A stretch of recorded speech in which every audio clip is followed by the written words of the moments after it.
Michel Foucault foi muito mais do que um filósofo. Ele foi um cartógrafo do pensamento humano, um arqueólogo do saber e um crítico incansável das estruturas de poder que moldam a nossa existência. Nascido em Poitiers, na França, em 15 de outubro de 1926, Paul Michel Foucault deixou um legado que transformou as ciências humanas, a psicologia, a sociologia e a história. Sua trajetória é marcada por uma profunda inquietação intelectual e uma recusa em aceitar as verdades dadas como naturais pela sociedade. Juan, origens e a formação intelectual Foucault nasceu em uma família de classe média alta. Seu pai, Paul Foucault, era um cirurgião proeminente que esperava que o filho seguisse seus passos na medicina. No entanto, o Robin Mitchell, que abandonou o Paul para se diferenciar do pai, sem ser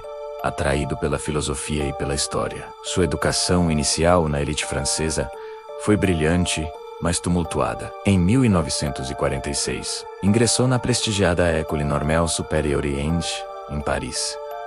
Foi lá que ele estudou sob a tutela de figuras como Louis Althusser e Jean Hippolyte. Durante esse período, Foucault enfrentou crises depressivas e lutou contra a própria sexualidade em um ambiente repressivo, o que mais tarde influenciaria sua obsessão acadêmica pela marginalidade e pela psiquiatria.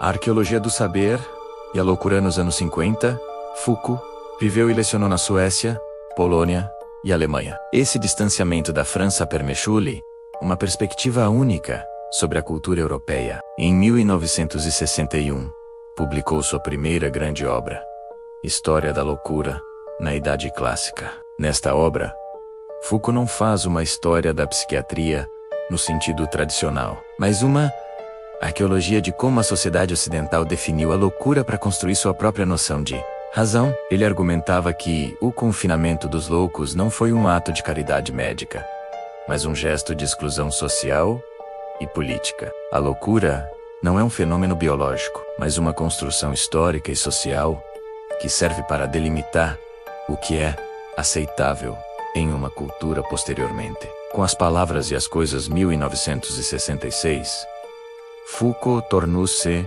uma celebridade intelectual. Ele introduziu o conceito de episteme, as estruturas subterrâneas de conhecimento que determinam o que é possível pensar em uma determinada época. 3. O poder e a microfísica após os eventos de maio de 1968, nos quais Foucault se envolveu politicamente, especialmente na Tunísia, onde lecionava.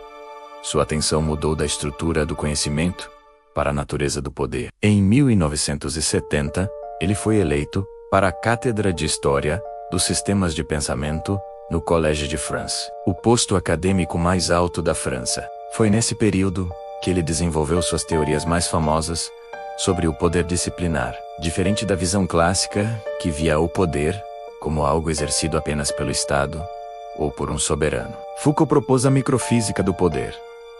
Para ele, o poder é onipresente, circula em toda a rede social e é exercido através de normas, vigilância e instituições como escolas, hospitais e prisões. Vigiar e Punir 1975, nesta obra seminal. Foucault analisa a transição dos suplícios públicos, a tortura física, para a detenção moderna. Ele utiliza a metáfora do panóptico de Jeremy Bentham, menos uma estrutura arquitetônica de prisão, onde todos podem ser observados por um único guarda, sem saberem se estão sendo vigiados.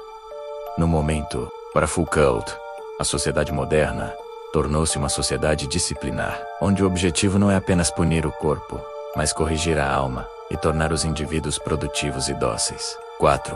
Biopolítica e governamentalidade. A partir da metade da década de 70, Foucault introduziu o conceito de biopoder. Ele percebeu que o poder moderno não se limita a fazer morrer como o soberano antigo, mas dedica-se a fazer viver e deixar morrer. O Estado passa a se preocupar com a gestão biológica da população, taxas de natalidade e higiene pública, longevidade e saúde. A biopolítica é, portanto, a entrada da vida biológica nos cálculos do poder estatal. Esse conceito continua extremamente relevante para entender como governos modernos lidam com pandemias e políticas de saúde pública. 5.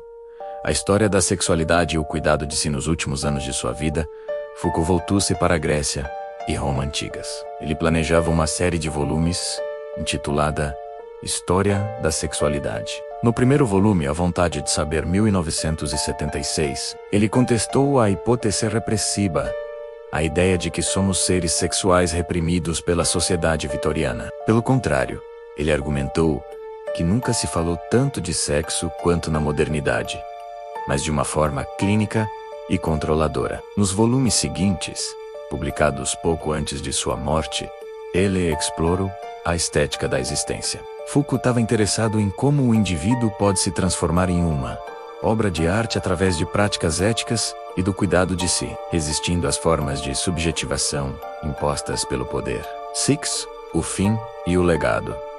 Permanente Michel Foucault faleceu em Paris em 25 de junho de 1984, devido a complicações ligadas ao HIV/AIDS. Ele foi uma das primeiras figuras públicas proeminentes na França a morrer em decorrência da doença, embora a causa tenha sido mantida em sigilo por algum tempo. Seu legado é vasto e desafia classificações simples. Ele não se considerava um estruturalista, nem um pós-estruturalista, mas um pesquisador da verdade. Sua influência pode ser vista em estudos de gênero e teoria queer. Judith Butler e outros expandiram suas ideias sobre como o gênero e o corpo são construídos pelo discurso. Criminologia, sua análise do sistema prisional mudou a forma como entendemos a justiça penal. Análise do discurso. Foucault ensinou que a linguagem não apenas descreve a realidade, mas a cria e a sustenta através do poder. Conclusão. Biografia de Michel Foucault é a história de um homem que usou o pensamento como uma arma de libertação. Ele nos ensinou que as instituições que consideramos naturais, o hospital, a escola, a prisão, são, na verdade, invenções históricas recentes, que servem a propósitos específicos de controle. Sua obra convida cada um de nós a questionar as verdades que nos são impostas e a buscar novas formas de subjetividade que fujam aos mecanismos de vigilância da modernidade. Como ele mesmo disse em um de seus cursos, o pensamento deve ser uma caixa de ferramentas. Cabe a nós decidir como usar essas ferramentas para construir um mundo mais livre.